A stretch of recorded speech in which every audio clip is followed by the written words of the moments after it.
आप देख रहे हैं मातृभूमि, मैं हूं आपके साथ शोभना यादव। शाहरुख खान के बेटे आर्यन खान के लिए आज बड़ा दिन है। बॉम्बे हाईकोर्ट में जमानत पर सुनवाई शुरू हो चुकी है। मुकुल रोहतगी समेत आर्यन खान के वकील और एनसीबी के वकील हाईकोर्ट पहुंच गए हैं। कल मुकुल रोहतगी ने दलील देते हुए कहा था कि आर्यन के पास से ना तो ड्रग्स मिली है, ना ही उनके ड्रग्स रैकेट में शामिल होने का कोई सबूत, लिहाजा उन्हें जमानत दी जानी चाहिए। और अब एक बार फिर ये सुनवाई बॉम्बे हाईकोर्ट में शुरू हो चुकी है। कल एनसीबी ने कहा था कि अगर आर्यन खान जेल से बाहर निकलेंगे तो वो गवाहों को इन्फ्लुएंस कर सकते हैं। हमारे साथ हमारे सहयोगी मृत्युंजय जुड़ रहे हैं बॉम्बे हाईकोर्ट के बाहर से। बॉम्बे हाईकोर्ट में मृत्युंजय, क्या कुछ चल रहा है इस समय? शोभना, आपको बता दें कि मामले की सुनवाई शुरू हो चुकी है। कल आर्यन खान का जो मामला है उसमें मुकुल रोहतगी ने अपनी दलील रख दी थी, वो पूरी हो चुकी है। अब अरबाज मर्चेंट पर दलील दी जा रही है और ये दलील दे रहे हैं जो अमित देसाई दलील दे रहे हैं। और अमित देसाई ने क्या कुछ कहा है थोड़े से शब्दों में मैं बता दूं। उन्होंने कहा है कि जिस भी आपराधिक मामले में सजा का प्रावधान 1 साल तक का हो, उसमें जरूरी नहीं है कि उसे गिरफ्तार किया जाए, बल्कि उसे नोटिस देकर उससे पूछताछ के लिए बुलाया जा सकता है, जो कि अरबाज मर्चेंट के मामले में नहीं हुआ। साथ ही साथ उन्होंने कहा कि जमानत जो है वो एक नियम है और जेल भेजना ये एक्सेप्शन होता है। ये दलील दी है अमित देसाई ने। अभी आपको बता दें कि जो कोर्ट में सुनवाई है ये शुरू हुए अभी मुश्किल से 7 मिनट का समय हुआ है। जो मैटर नंबर 37 है उसकी शुरुआत हो चुकी है। अमित देसाई जिरह कर रहे हैं। कल ही आर्यन खान के मामले की जिरह हो चुकी है। अब अरबाज मर्चेंट का है, उसके बाद मुनमुन हमेशा का है। क्या मुकुल रोहतगी आज भी है कोर्ट में मौजूद? मुकुल रोहतगी हैं? बिल्कुल सभी वकील यहाँ मौजूद हैं। मुकुल रोहतगी मौजूद है, अमित देसाई मौजूद है, सतीश मानी सिंधे मौजूद है, साथ ही साथ अद्वैत सेठना जो कि एनसीबी के वकील है वो भी मौजूद है। सभी पक्षों को यहाँ पर रहना है। लेकिन कल ही आर्यन खान मामले की दलील पूरी हो चुकी थी। अब अरबाज मर्चेंट का नंबर था, उस पर दलील दी जा रही है और इसके बाद मुनमुन हमेशा का नंबर आएगा। और ये तीनों का जो दलील है पूरी होने के बाद में एनसीबी अपना पक्ष रखेगी और एनसीबी इनका विरोध करेगी। अब विरोध करने में एनसीबी क्या कुछ बातें रखती है इस पर सभी की निगाहें टिकी होगी। लेकिन महत्वपूर्ण है कि अभी अरबाज मर्चेंट पे चल रही है, चूंकि अरबाज मर्चेंट एक महत्वपूर्ण किरदार है। उनके पास से चरस बरामद हुआ था, उनके जूते में से बरामद हुआ था और अरबाज मर्चेंट के आधार पर ही आर्यन खान को गिरफ्तार किया गया था। तो फिलहाल अरबाज मर्चेंट के जो वकील हैं अमित देसाई वो जिरह कर रहे हैं। मृत्युंजय, आपसे ये भी जानना चाहेंगे, जैसा कि आपने बताया कि आर्यन खान मामले की जिरह पूरी हो चुकी है, अब अरबाज की चल रही है और उसके बाद मुनमुन हमेशा की चलेगी। मैं आपसे ये जानना चाहती हूँ कि एनसीबी जो है वो अपने तर्क जो आर्यन को लेकर दी है उससे कोर्ट का रुख क्या लग रहा है? क्योंकि इस तरह के मामलों में बहुत जल्दी जमानत नहीं मिलती है, लेकिन रिया चक्रवर्ती का मामला हमें नहीं भूलना चाहिए। निचली अदालत से जमानत खारिज होने के बाद हाईकोर्ट से रिया चक्रवर्ती को जमानत दे दी गई थी और तब जब वकीलों का दावा इतना पुख्ता है कि ना तो कंजम्पशन और ना पोजेशन, आर्यन खान के पास से कुछ नहीं मिला, ब्लड टेस्ट भी नहीं हुआ। निश्चित तौर पर शोभना, कल भी यही बातें मुकुल रोहतगी ने रखी थी कि एक तो आर्यन खान के पास से किसी प्रकार के ड्रग्स की बरामदगी नहीं हुई थी, दूसरी चीज मेडिकल टेस्ट नहीं कराया गया, तीसरी चीज उन्होंने किसी प्रकार का सेवन नहीं किया। ये बातें मुकुल रोहतगी ने रखी थी। अभी देखिए कोर्ट की तरफ से तो कोई पक्ष नहीं रखा जाएगा, क्योंकि जब तक जिरह चल रही है, दलीलें दी जा रही है, तब तक कोर्ट इस पर कुछ नहीं कहेगा। तीनों लोग हैं, आरोपी हैं, उनके वकील पक्ष रखने के बाद एनसीबी अपना पक्ष रखेगी। फिर क्रॉस में अगर किसी को कोई अपनी बात रखनी है, एक एडिशनल कुछ पॉइंट्स रखने हैं, वो रखेंगे, उसके बाद ही इस पर कोर्ट कोई टिप्पणी कर पाएगी। लेकिन शोभना, इसमें एक महत्वपूर्ण बात है जो कल का हमें डेवलपमेंट देखना होगा। चूंकि ये जो एफआईआर है, इस एफआईआर में 20 लोग गिरफ्तार हुए हैं। इन 20 लोगों की गिरफ्तारी में 2 आरोपी ऐसे हैं जिन पर कॉन्स्पिरेसी की धारा लगी थी और लेकिन उनको जमानत मिल गई है और वो आज शाम को 2 लोग जेल से बाहर आने वाले हैं और जेल से वो 2 लोग छूटने वाले हैं जमानत पर। तो ये बहुत बड़ा डेवलपमेंट है कि एक तरफ एनसीबी ये दावा कर रही है कि ये कॉन्स्पिरेसी है, इसमें हमें 20 के 20 लोगों को एक समूह के तौर पर देखना है, लेकिन यहां पर 2 लोगों को जमानत मिल जाती है।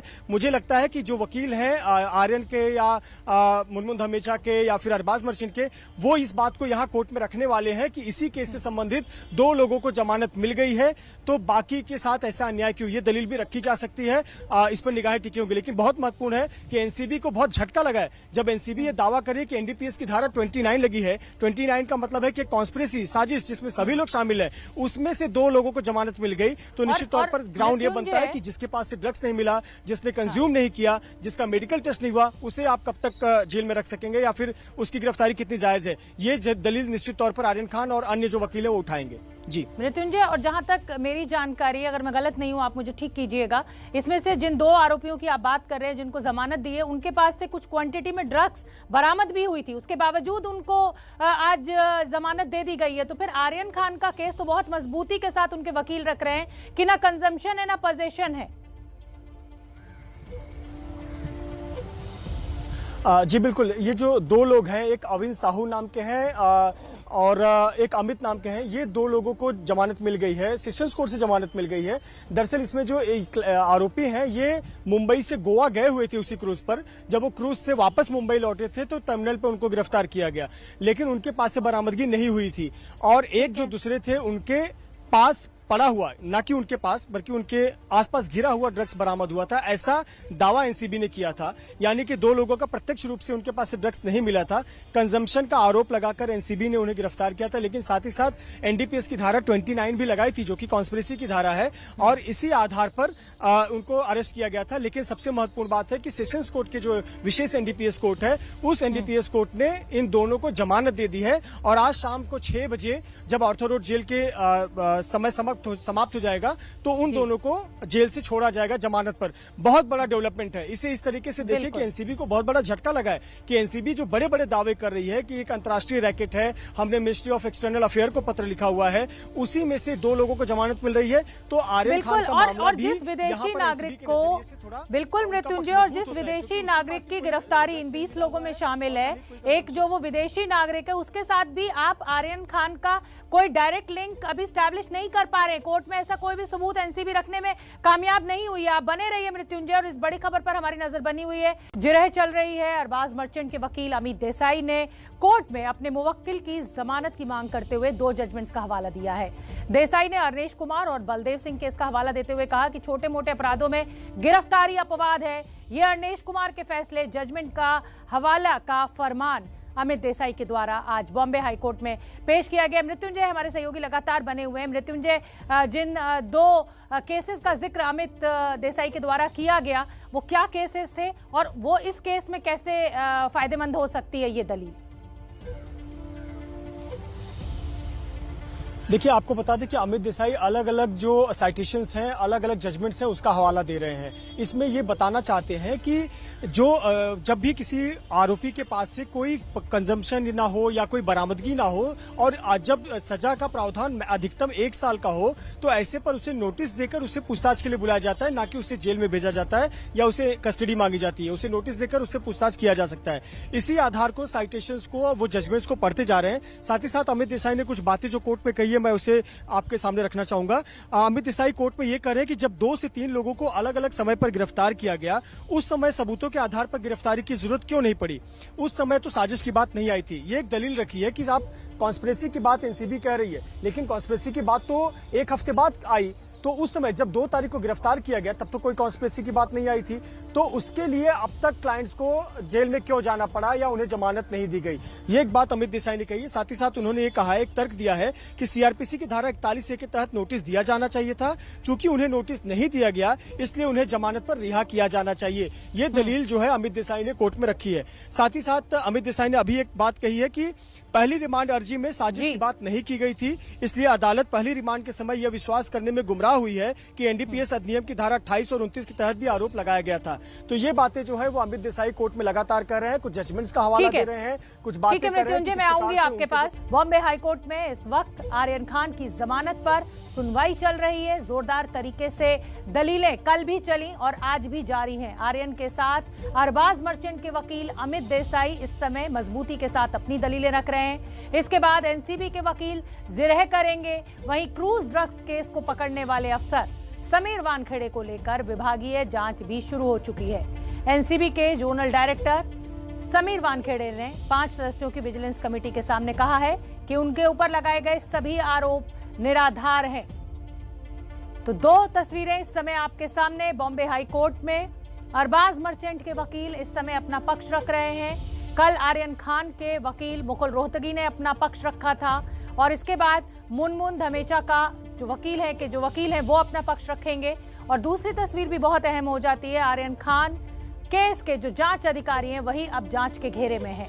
5 सदस्यों की जो कमेटी है वो समीर वानखेड़े से इस समय बयान ले रही है। उनकी विभागीय जांच शुरू हो चुकी है। तो दो तस्वीरें, इस समय का अपडेट यही है। बॉम्बे हाई कोर्ट में अरबाज मर्चेंट के वकील अपना पक्ष रख रहे हैं। मेरे सहयोगी मृत्युंजय हाईकोर्ट के बाहर से, बॉम्बे हाईकोर्ट के बाहर से मेरे साथ जुड़ रहे हैं। मृत्युंजय, इस समय का क्या अपडेट है? आर्यन खान के वकील की दलीलें पूरी हो चुकी हैं। अरबाज मर्चेंट के वकील जो साइटेशंस रख रहे हैं, क्या चल रहा है इस समय? बिल्कुल, आपको बता दें कि बहुत मजबूती से अरबाज मर्चेंट के वकील अमित देसाई कोर्ट में अपना पक्ष रख रहे हैं, दलीलें लिख रहे हैं। और अभी अभी जो उन्होंने एक बात कही है, उन्होंने कहा कि हमें इस बात की सजा दी गई जो गुनाह हमारे क्लाइंट ने किया ही नहीं। यानी कि अरबाज मर्चेंट के जो दलील है उसमें ये कह रहे हैं कि अरबाज मर्चेंट ने खुद स्वेच्छा से अपने जूते से जो चरस बरामद किया गया एनसीबी द्वारा, उसे खुद से निकाल कर दिया है।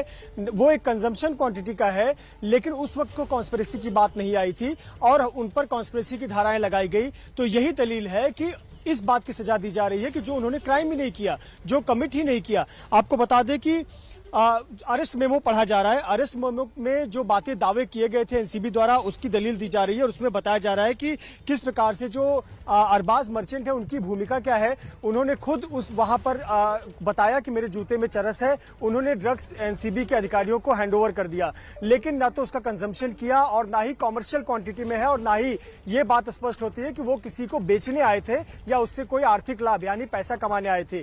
ये दलील अमित देसाई इस समय कोर्ट में दे रहे हैं और कई और साइटेशंस का जिक्र कर रहे हैं, कई और जजमेंट्स का हवाला दे रहे हैं।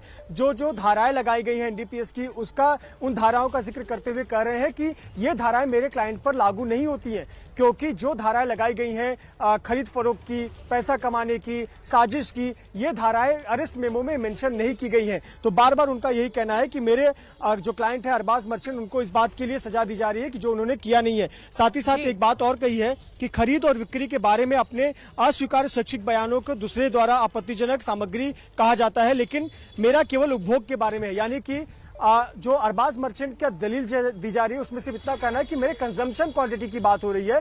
तो कंजम्पशन क्वांटिटी के लिए जो धाराएं लगाई जानी चाहिए, इसके अतिरिक्त अन्य धाराएं लगाई गई हैं, जिसकी वजह से 22 दिनों से उनका जो क्लाइंट है वो जेल में है या एनसीबी के कस्टडी में पहले 7 दिन तक रह चुका है। जी मृत्युंजय, आपसे मैं ये भी समझना चाहूंगी कि आर्यन खान, अरबाज मर्चेंट, मुनमुन धमेचा, ये तीनों अलग अलग मामले हैं। कल जब आर्यन खान मामले की सुनवाई पूरी हो गई तो फैसले के लिए इन तीनों केसेस को सुनना क्यों जरूरी रहा कोर्ट के लिए?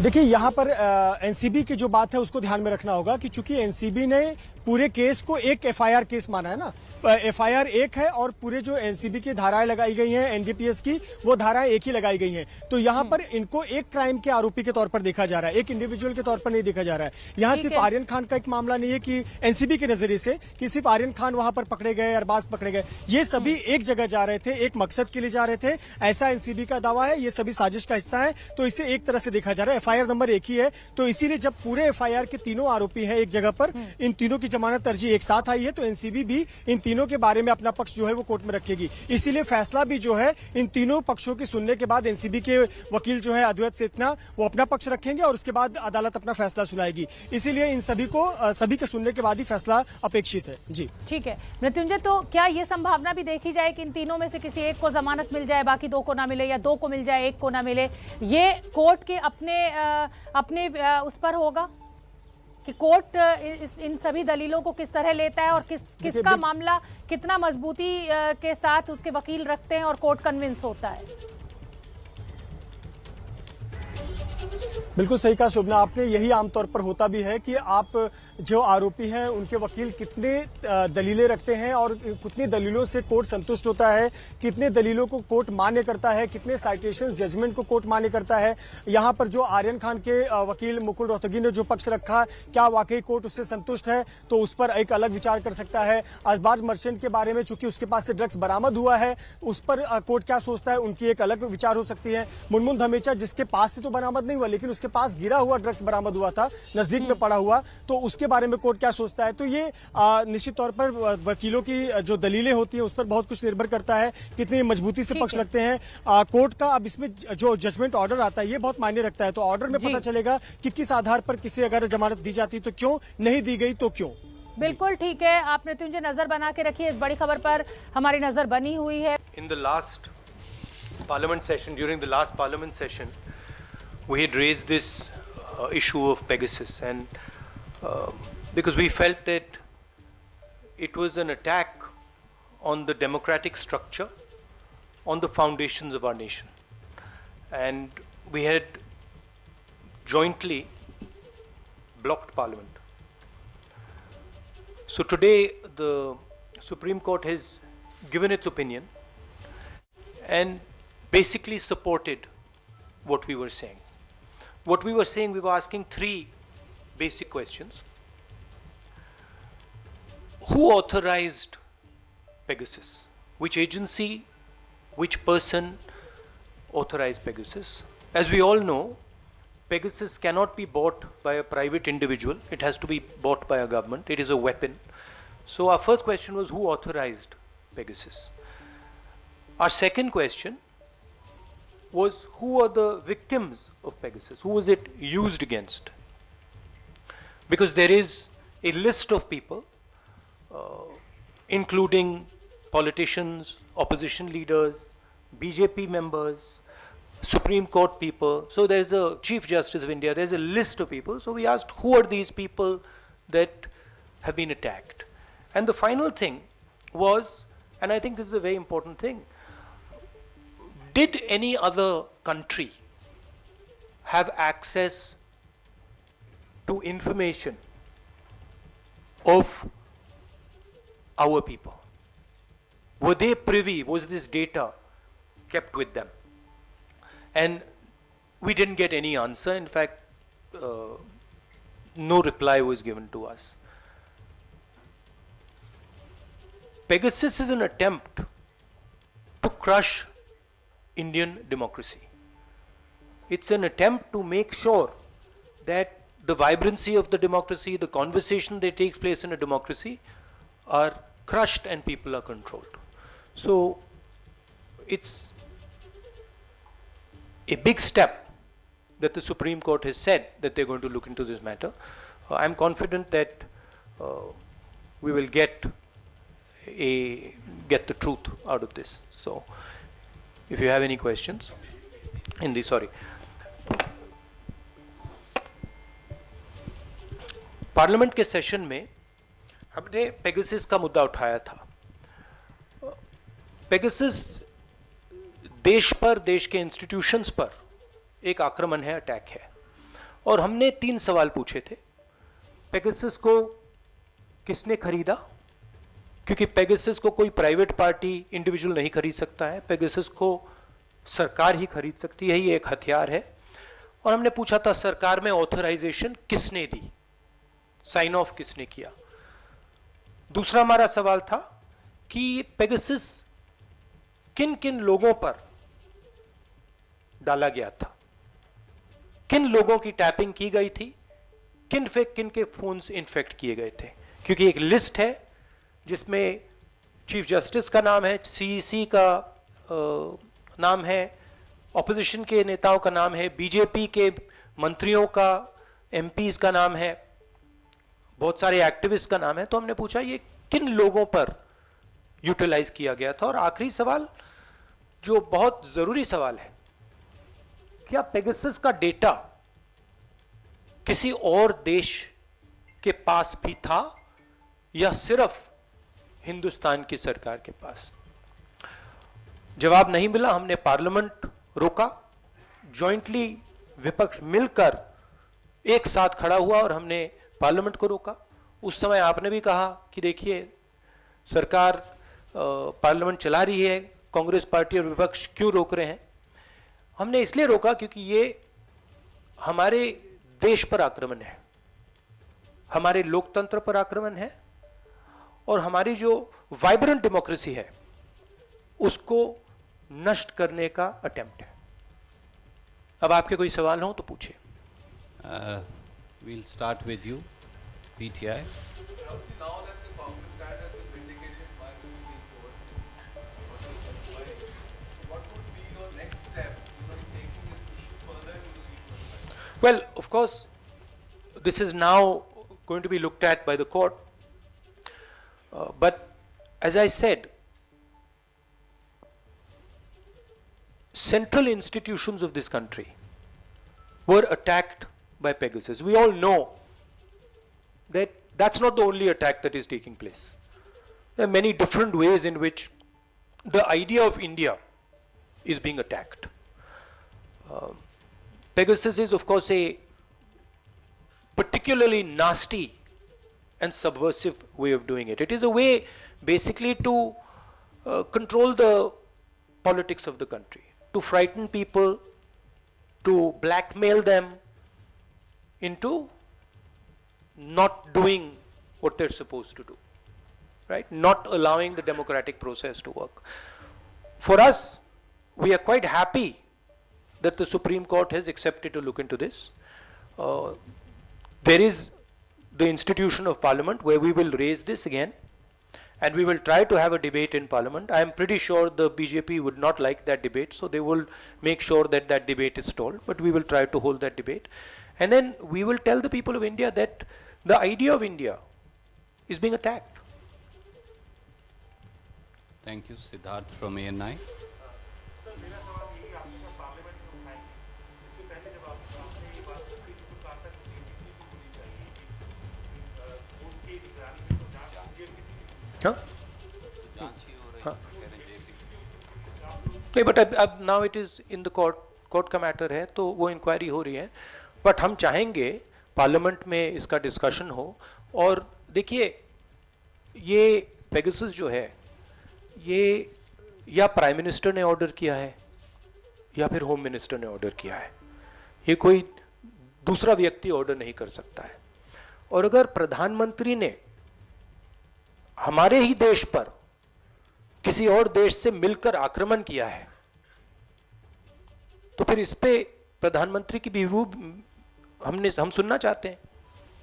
क्या उन्होंने किया है, और अगर किया है तो क्यों किया है?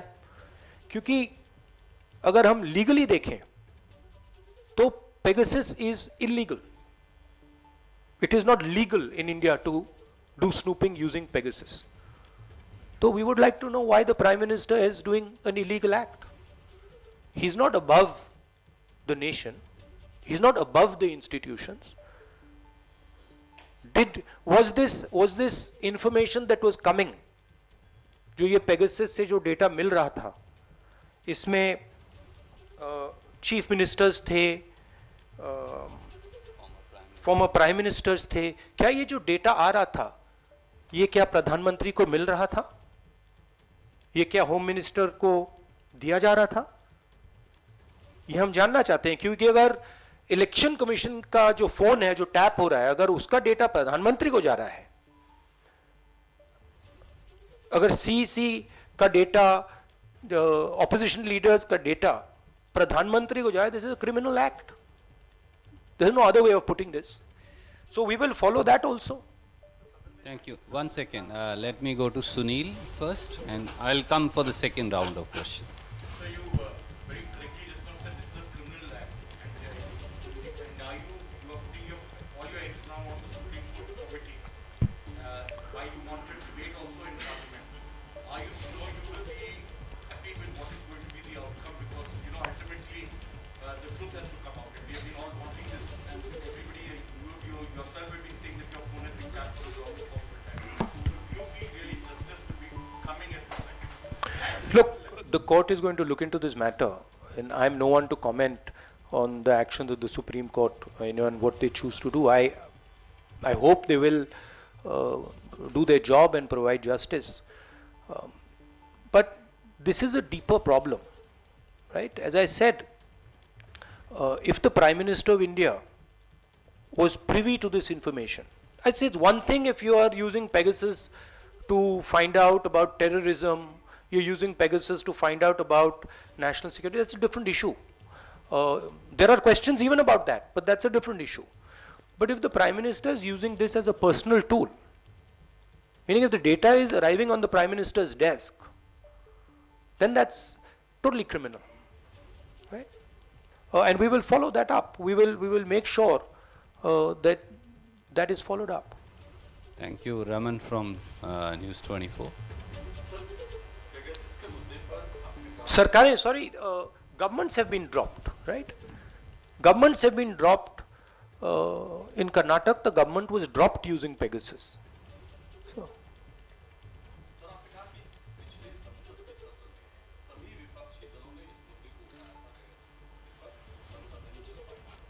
आज सुप्रीम कोर्ट के द्वारा कमेटी के गठन के बाद जो आपकी मांग थी, आपको लगता है कि उस मांग को और ज्यादा बल मिला है? अब सरकार पर एक दबाव बढ़ेगा इस आधार पर कि सुप्रीम कोर्ट ने खुद ही संज्ञान लिया है कि कहीं न कहीं कुछ गड़बड़ी है, कहीं न कहीं जो बातें की जा रही है उसके अंदर तथ्य है। आपको लगता है कि जो कमेटी की रिपोर्ट आएगी उस कमेटी की रिपोर्ट के आधार पर जो उनका अंतिम फैसला होगा उसी को आप भी मानेंगे? नहीं, सुप्रीम कोर्ट का फैसला है तो मानेंगे क्यों नहीं। बट ये जो हमारे 3-4 सवाल हैं, इसका जवाब चाहिए ना, इसका हमें जवाब चाहिए। ये ऑर्डर किसने किया, इसका डेटा किसको दिया जा रहा था और किस बेसिस पे ये ऑर्डर किया गया था। बट जरूर एक अच्छा स्टेप है। Thank you, sir. आज तक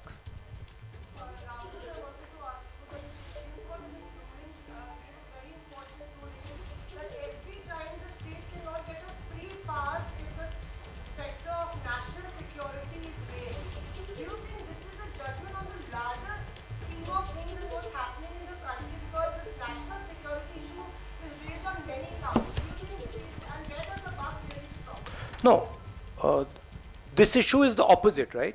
This is an issue where the government of India is attacking the national security of the country, right?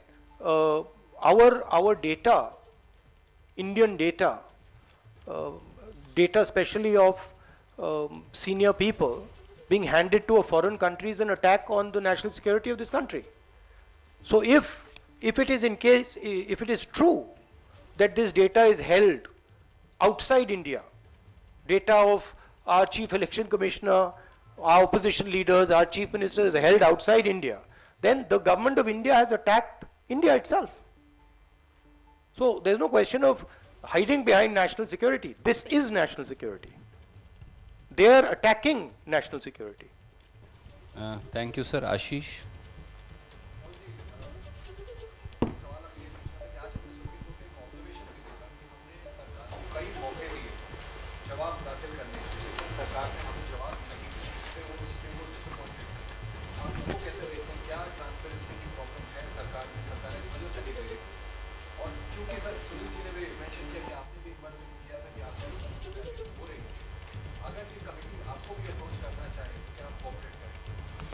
That of course, I mean, अगर अप्रोच करेंगे क्यों नहीं कोऑपरेट करेंगे, बट सरकार जवाब नहीं दे सकती, because the truth is it's an illegal action and only 2 people can have done that action. Third person cannot have done that action. Mr. Gadkari cannot have taken this decision, right? Some other minister could not have taken it. The Prime Minister or the Home Minister has authorized this. My guess is they will not get an answer. It will be very difficult for the government to answer these questions. Thank you. Dubey ji. Sir, मेरा सवाल ये है कि supreme court ने बहुत clear कहा है कि बार-बार राष्ट्रीय सुरक्षा के नाम पर सरकार को छूट नहीं दिया और सरकार को जिस रूप में report, detail report supreme court के सामने देनी थी, सरकार ने नहीं दिया है।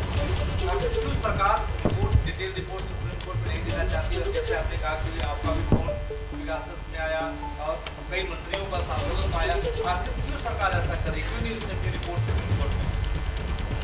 मैंने अभी बोला कि इसका एक ही कारण हो सकता है कि सरकार ने कुछ ना कुछ इलीगल काम किया है, प्रधानमंत्री ने और या होम मिनिस्टर ने कुछ ना कुछ इलीगल काम किया है, इसका यही मतलब है। नहीं तो बिल्कुल क्लियरली आसानी से दे देना चाहिए था कि हाँ हमने या किया या नहीं किया, और अगर किया तो इसलिए किया। तो अगर वो जवाब नहीं दे पा रहे हैं तो इसका कारण ये है कि कुछ ना कुछ छुपाया जा रहा है। Thank you, Mukesh Kaushik ji.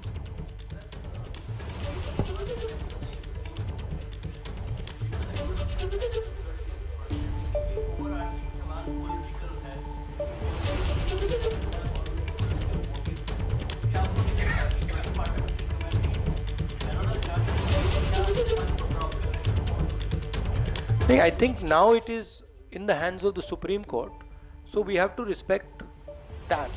If the Supreme Court is looking into it, and then we say, okay, now also we are going to look into it, I don't think that would be an appropriate response. I think now it is in the highest court in the country. Let's see what they do. Also, political bigwigs, that is not the point. Here, Hindustan के जो institutional structure है, election commission है, उसमें parliament है, उसमें chief ministers हैं, ये जो हमारा लोकतांत्रिक ढांचा है, इस पर यह आक्रमण है. So this is not just a political matter, this is existential matter for the country. ये जो आपको एक प्रकार से म्यूटेड ऑपोजिशन दिख रही है, इसका यह कारण है. तो ये लोकतांत्रिक ढांचे पर आक्रमण है, और ये एक दो लोगों ने मास्टरमाइंड किया है. और ये हिंदुस्तान का जो हमारा 1947 से जो हमारा आइडिया है, आइडिया ऑफ इंडिया, कि ये देश डेमोक्रेटिक लोकतांत्रिक देश होगा, जिसमें हमारे सिटीजन्स को प्रोटेक्शन मिलेगी, जिसमें हमारी मीडिया को प्रोटेक्शन मिलेगी, जिसमें हमारे सब लोगों को मतलब जिसमें प्रिवेसी मिलेगी, उस पर यह आक्रमण है. और ये उस आक्रमण का एक तरीका है. अलग अलग तरीके भी हैं.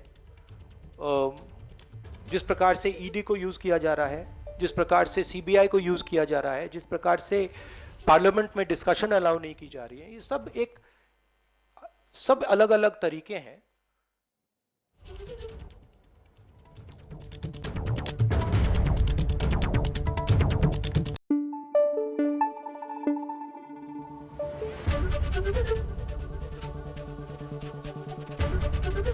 एबीपी न्यूज आपको रखे आगे.